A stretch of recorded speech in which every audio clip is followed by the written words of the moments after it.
Mister middle class movie ఆహాలో streaming అవుతుంది. Family drama జోనర్‌లో వచ్చిన ఈ మూవీ ఎలాగుందని డీటెయిల్‌గా ఈ వీడియోలో మాట్లాడుకుందాం. లాస్ట్ వరకు స్కిప్ చేయకుండా చూడండి.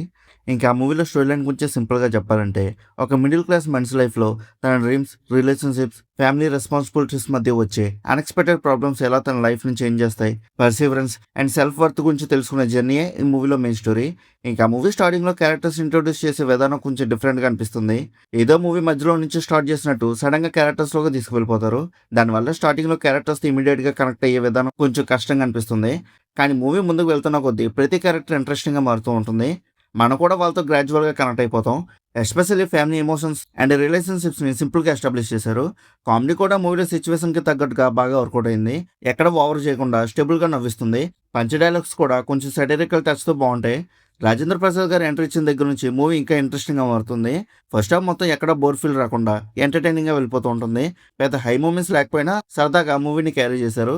ఇంటర్వెల్‌కి కూడా సెకండ్ హాఫ్ మీద క్యూరియాసిటీ క్రియేట్ అయ్యే ఇంట్రెస్టింగ్ పాయింట్‌తో ఫస్ట్ హాఫ్‌ని ఎండ్ చేశారు. ఇంకా సెకండ్ హాఫ్ స్టార్టింగ్ 20 మినిట్స్ వరకు మూవీ పర్ఫెక్ట్ ఫ్లోలో వెళ్ళిపోతూ ఉంటుంది. కానీ ధనరాజ్ ఎంట్రీ ఇచ్చిన తర్వాత కొన్ని సీన్స్ అనేవి చాలా హడావిడిగా కంప్లీట్ చేస్తున్నట్టుగా అనిపిస్తుంది. మూవీ ఫేసింగ్ కూడా సడన్‌గా ఫాస్ట్‌గా అయిపోతుంది. ఒక సీన్ మనకి కనెక్ట్ అవుతుందని అనుకునే లోపే వేరే సీన్‌కి షిఫ్ట్ అయిపోతూ ఉంటారు. దానివల్ల కొన్ని సీన్స్ చాలా ఆర్టిఫిషియల్‌గా అనిపిస్తాయి. ఎమోషనల్ సీన్స్ కూడా ప్రాపర్ బ్రీతింగ్ స్పేస్ అనేది ఇవ్వలేకపోయారు. లాస్ట్ 30 మినిట్స్‌లో మూవీ యొక్క కంటిన్యూస్ ఫ్లోలో వెళ్లకుండా అప్పటికప్పుడు సడన్‌గా సీన్స్ జరుగుతున్నట్టుగా అనిపిస్తుంది. ఫస్ట్ హాఫ్‌లో బాగా వర్కౌట్ అయిన కామెడీ కూడా సెకండ్ హాఫ్‌కి వచ్చేసరికి కొన్ని ప్లేసెస్‌లో చాలా ఫోర్స్‌గా అనిపిస్తుంది.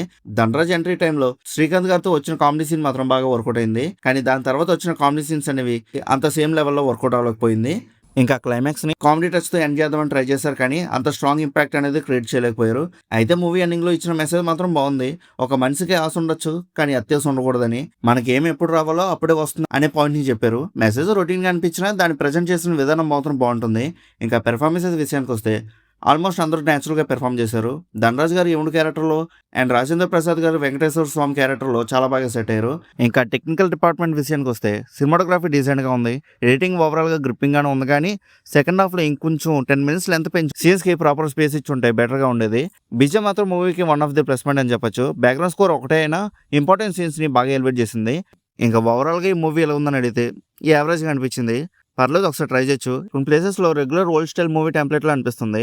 ఎస్పెషల్లీ శ్రీకాంత్ గారు అండ్ ఫ్యామిలీ డ్రామాస్ అంటే ఇష్టపడే వాళ్ళకి ఈ మూవీ డీసెంట్ వాచ్ అనిపిస్తుంది. ఒకవేళ మీరు ఆల్రెడీ మూవీ చూస్తుంటే మీకు ఎలా అనిపించిందో కింద ఉన్న కామెంట్ సెక్షన్‌లో చెప్పండి.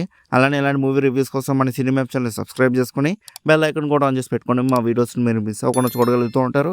ఇంకా మళ్ళీ మనం నెక్స్ట్ వీడియోలో కలుసుకుందాం. బై.